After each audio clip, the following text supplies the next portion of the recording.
నమస్తే రమగారు. నమస్తే జయ. రమగారు, మనకి ఆషాఢ మాసం మొదలు నుంచి గుప్త నవరాత్రులను చేస్తాం. అసలు ఏంటి రమగారు ఇది? ఈ కాన్సెప్ట్ ఏంటి? ఏం చేయాలి? యాక్చువల్గా ఇప్పటిదాకా ఎప్పుడు చెప్పలేదు జయ మనం. అవునండి.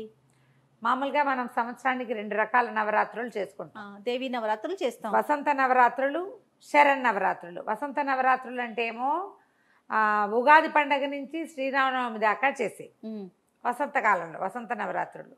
శరణ్ నవరాత్రులు ఏమో ఆశ్వేజ మాసంలో దేవీ నవరాత్రులుగా ఆశ్వేజ మాసపు మొదటి రోజు నుంచి దశమి దాకా నవమి దాకా 9. అయితే ఇవి కాకుండా ఇంకొక 2 రకాల నవరాత్రులు ఉన్నాయట మనకి. వీటిని గుప్త నవరాత్రులు అంటారు. మాఘమాసంలో వచ్చేవి శ్యామలా నవరాత్రులు. చాలామంది అడిగారు, నేను ఎప్పుడూ చెప్పల. ఈసారి ఇంకా పదే పదే ప్రతి వాళ్ళు మీరు చెప్పండి అంటున్నారని ఇవందరూ ఏం చెయ్యరు. ఓ, ఇప్పుడు ఈ నెలలో ఆషాఢంలో చేసేవి వారాహి నవరాత్రులు. ఉహుం. వారాహి, శ్యామల మంత్రాధిష్టాన దేవతలు. ఈ మంత్రోపదేశం ఉన్నవాళ్ళు ప్రత్యేకంగా, తర్వాత శ్రీ విద్యోపాసకులు కొన్ని దేవాలయాల్లో మాత్రమే చేయబడతాయి. ఉహుం. కాకపోతే మనకి మాస నియమాలలో మనం కార్తీక మాసం సార్వజనీనంగా అందరం చేసుకునేది కదా. తర్వాత మాఘ స్నానాలు మాఘమాసంలో చేసుకుంటాం. శ్రావణము అవి అందరూ చేసుకుంటాం. ప్రత్యేకంగా ఏం లేదు, వీళ్ళే చేయాలి. మార్గశిరంలో సగభాగం అయ్యాక వచ్చేటువంటి ధనుర్మాసం వైష్ణవులు చేసుకునేది అయినప్పటికీ ప్రసాద భక్తులు అందరం ప్రసాద భక్తులమే కాబట్టి మార్గశిరంలో కదా, పౌష్యంలో కూడా ఏమంటారు దాన్ని, ధనుర్మాసంలో కూడా మనం గోదా కళ్యాణం అని అప్పుడే ధనుర్మాస ధను సంక్రమణం తాలూకు ఈ కథ. వీటిని మనం గొబ్బిళ్ళు పెట్టుకోవడం, వాకిళ్ళల్లో ముగ్గులు వేసుకోవడం అందరూ చేస్తారు. మళ్ళీ నెలగంటు పెట్టాక పూజ చేయకూడదు, ఈ నియమాలు ఉంటాయి. ఈ గుప్త నవరాత్రులు 2 దేవీ సంబంధమైనవి. ఆసక్తి ఉన్నవాళ్ళు చేసుకోవచ్చు. వీటికి ప్రత్యేకంగా కథలు గాథలు, ప్రత్యేకంగా రోజుకొక అలంకారము సాధారణంగా చెయ్యరు. ఉహుం. శ్యామల నవరాత్రుల్లో శ్యామలని 9 రోజులు శ్యామల స్వరూపంలో అమ్మవారిని అర్చించటం. ఓకే. శ్యామలని మంత్రిని అంటారు. శ్యామలాదేవి అమ్మవారి యొక్క సౌమ్య స్వరూపమని, ఆమె ఇలా తెలివితేటలకు సంబంధించినవి, విద్యా సంబంధమైనటువంటి వ్యవహారాల్లో ఆమె యొక్క శక్తి ప్రవర్తిస్తుందని చెప్తారు. శ్యామలని మాఘంలో, ఈసారి మాఘమాసం వచ్చినప్పుడు ఆ మాట కూడా చెప్తాం. ఆల్రెడీ చెప్పేసామనుకో, మళ్ళీ చెప్తాం. ఇప్పుడు ఆషాఢంలో ఏంటంటే మనకి ఇక్కడ అమ్మవారికి బోనాలు ఎత్తుతారు కదా. అవును. ఆషాఢంలో బోనాలు ఎత్తారు.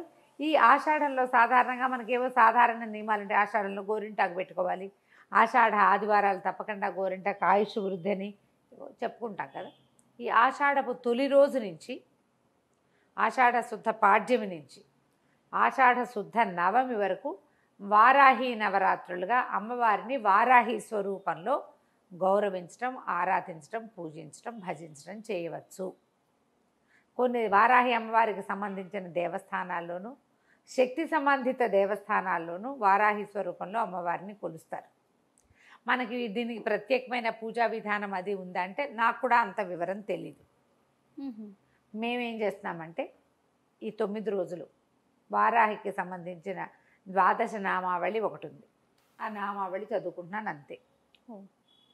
ఈ 9 రోజులు నైవేద్యాలు ఏదైనా ఒక నివేదన. ఈ వారాహి అంటే ఈవిడ ఎవరు అంటే ప్రధానమైన ప్రశ్న అది.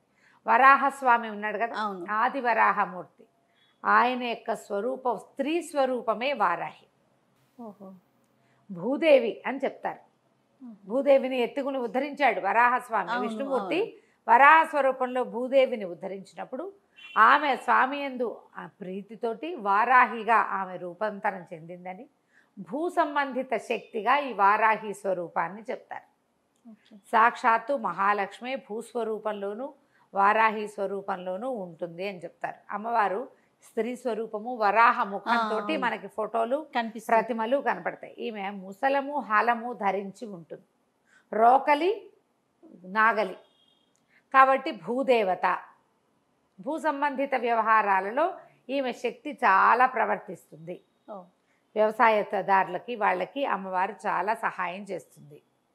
తర్వాత ఏమో ఏదైనా భూ సంబంధితమైన వ్యవహారాలు ఉన్నప్పుడు ఇళ్ళు కట్టుకోవాలన్నా, పొలాలు అమ్మాలన్నా, కొనాలన్నా, భూములు ఏవైనా క్రయ విక్రయాల్లో ఇబ్బందులు ఉన్నా వారాహిని కనుక ధ్యానిస్తే, వరాహస్వామిని ధ్యానించినట్టుగానే భూవరాహస్వామి దేవస్థానం గురించి చెప్పుకున్నాం కదా. అవునవును. ఈ వారాహిని ధ్యానించినా కూడా మనకి ఆ సమస్యలు తీరుతాయని ఈమె వెంటనే మనకి ఆమె యొక్క ఏమన్నా అనుగ్రహం లభిస్తుందని చెప్తారు. లలితా సహస్రనామాల్లో ప్రత్యేకంగా అమ్మవారి వరాహ సంబంధమైన అమ్మవారి వారాహిని గురించి నామాలనే విశుక్ర ప్రాణహరణ వారాహి వీర్యనందిత అని ప్రత్యేక నామం ఉంది.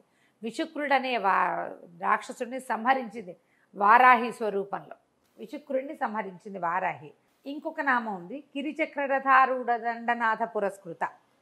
ఈ కిరి అంటే వరాహం అని అర్థం. ఈ కిరికి ఇంకొక అర్థం కూడా ఉంది.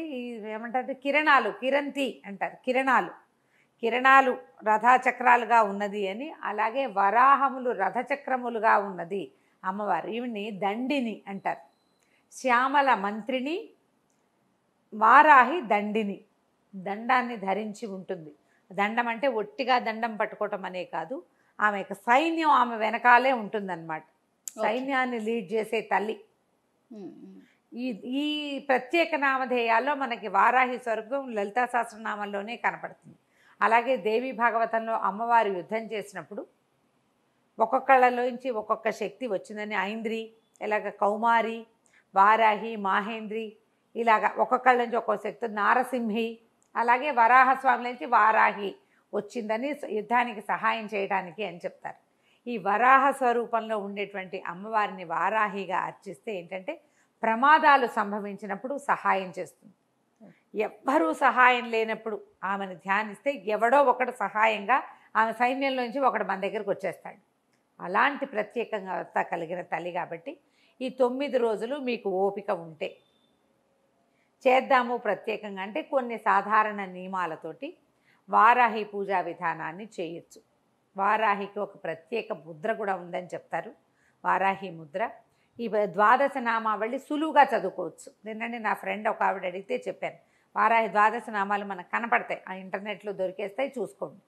చిట్టి స్తోత్రం ఉంది, లేదా 12 నామాలు చదువుకోవచ్చు. అందులో దండనాథ నామం ఉంటుంది, అమ్మవారు దండినిగా కనపడుతుంది. అయితే ఈ ముద్ర వేసుకుని ఈ నామాలని మనం 9 సార్లు, 11 సార్లు, లేదా 21 సార్లు, 40 సార్లు, 108 సార్లు చదువుకోవచ్చు. అమ్మవారు ఏంటంటే ఉగ్రరూపిణి, అంటే శక్తివంతమైన స్వరూపం కాబట్టి మన పులగము, చక్కెర పొంగలి, తర్వాత ఏమో మన పటిక బెల్లమును పంచదార కాదు ఏమంటారు, పటిక బెల్లము, పానకము, పెసరపప్పు, నానబెట్టిన పెసరపప్పు, మనం పెసరపప్పు నానబెట్టుకుని పెట్టుకుంటాం కదా, వడపప్పు, వీటిని నివేదన చేయొచ్చు, నివేదన చేసుకోవచ్చు. 9 రోజులు రోజుకొక స్వరూపం. అంటే కిరాత వరాహని అలా చాలా స్వరూపాల్లో ఆరాధిస్తారు. మనకన్నీ ఆ పద్ధతులన్నీ తెలియవు కదా, ఒట్టిగా వారాహి స్వరూపంలో మనం ఆరాధించుకోవచ్చు. 9 రోజులు నియమం పెట్టుకోండి. ఓకే, పొద్దున్నే స్నానం చేసి అమ్మవారికి అర్చన చేసుకుని ఆమె స్వరూపాన్ని ధ్యానించి ఏదైనా నివేదన చేసి మీ తర్వాత పనులు చేసుకోవచ్చు. తీవ్రమైన నియమాలు అవి తీసుకోవాల్సిన అవసరం లేదు. ఎవరికైనా అలాంటి అలవాటు ఉంటే అది మీ ఇష్టం. అంతే. సాధారణంగా వారాహ అమ్మవారి యొక్క వారాహి నవరాత్రులు మీరు చెప్పలేదు అనకుండా చెప్తున్నాం. ఈ 9 రోజులు కావాలంటే చేసుకోవచ్చు. ఏవైనా ఇబ్బందికరమైన పరిస్థితులు ఉన్నవాళ్ళు, అనారోగ్యంతో ఉన్నవాళ్ళు, భూ సంబంధమైన ఇబ్బందుల్లో ఉన్నవాళ్ళు ఈ 9 రోజుల నియమాన్ని గనక పాటిస్తూ అమ్మని ఈ 9 రోజులు ఆరాధిస్తే మీ సమస్యలు, ఇబ్బందులు తొలగేందుకు అవకాశం ఉంది. 10 రోజులు కదా, మొత్తం 9 రోజులు అంటే చేసుకుంటే సరిపోతుంది, అంతే. ఎక్కువ ఏం చేయలేము, ఇవన్నీ చేయమండి.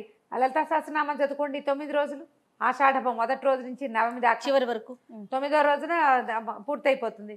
10వ నాడు మనం విజయదశమికి ఎట్లా చేస్తామో అట్లాగే చక్కగా భోజనాలు అందరికీ, ఫ్రెండ్స్కి అందరికీ భోజనాలు పెట్టుకొని చేసుకోవచ్చు. వారాహి నామాలు చూడండి చాలా విశేషంగా కనిపిస్తాయి. చిన్న ప్రతిమ కానీ చిన్న ఫోటో కానీ తెచ్చి ఇంట్లో పెట్టుకోండి. ఆమెను ధ్యానిస్తే ఈ రకమైన సమస్యలు, వ్యవహారాలు, ఆరోగ్యము ఉంటుంది. అలర్జీస్ వస్తాయి చూడు, అవును, అవి చాలా తగ్గుతాయి ఈమెను ధ్యానిస్తే కనుక. ప్రమాదాల్లో అక్కడ సహాయకారిగా ఉంటుంది. ఏముంది, దైవ సంబంధమైన శక్తి, మనం ఎలా ఆరాధిస్తామో అలా మనకి పలుకుతారు వాళ్ళు. నమ్మికతోటి ఆరాధించడమే. ఈ గుప్త నవరాత్రుల్లో ఒకటైన వారాహి నవరాత్రుల్ని అవకాశం ఉన్న వాళ్ళు జరుపుకోవచ్చు. తప్పకుండా అండి. నమస్తే. సుమన్ టీవీలో మీ పర్సనల్ అండ్ బిజినెస్ ప్రమోషన్స్ కోసం కింది నెంబర్కి కాంటాక్ట్ చేయండి.